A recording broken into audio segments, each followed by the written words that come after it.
Dan di sisi lain ada ibu yang punya karir, justru sering merasa dihakimi karena nggak dianggap kurang hadir untuk anak.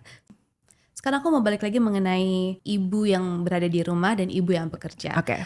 Karena ini memang realita yang sering aku lihat. Oke. Ada ibu yang sekolah tinggi terus punya kapasitas besar, Oke. tapi akhirnya memilih jadi full time mom. Ya. Terus sering dibilang, aduh sayang banget, dianggap remeh, terus aduh sayang ilmunya nggak dipakai, Ya. bla bla bla bla. Oke. Dan di sisi lain ada ibu yang punya karir, justru sering merasa dihakimi karena nggak dianggap kurang hadir untuk anak. Seolah-olah sesama ibu tuh sering sering bertengkar Ya, ya gitu. saling merasa Paling benar ya, gitu ya. keputusan yang paling baik gitu ya. Sering membanding-bandingkan.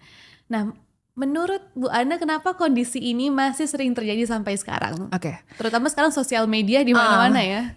Sebelum menjawab kenapa itu masih sering terjadi, pertama aku mau bilang gini, buat para ibu-ibu yang memutuskan untuk udah sekolah tinggi tapi ujung-ujungnya ngurus anak, itu bukan sebuah keputusan yang salah.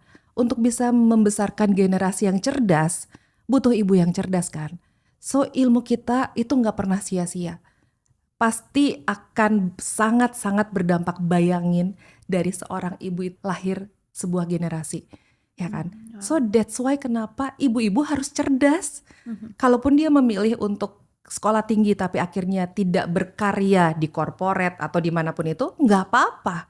Rumah kan adalah madrasah pertamanya anak-anak kan.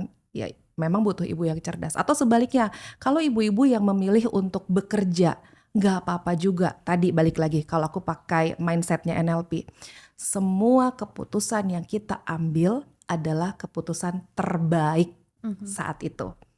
So jadi nggak ada yang perlu disesali.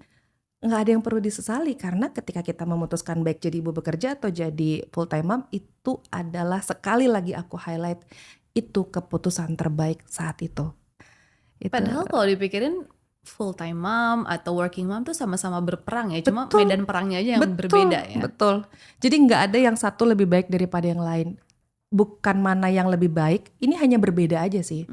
Berbeda kan bukan berarti yang satu lebih baik, satu lebih buruk kan gitu.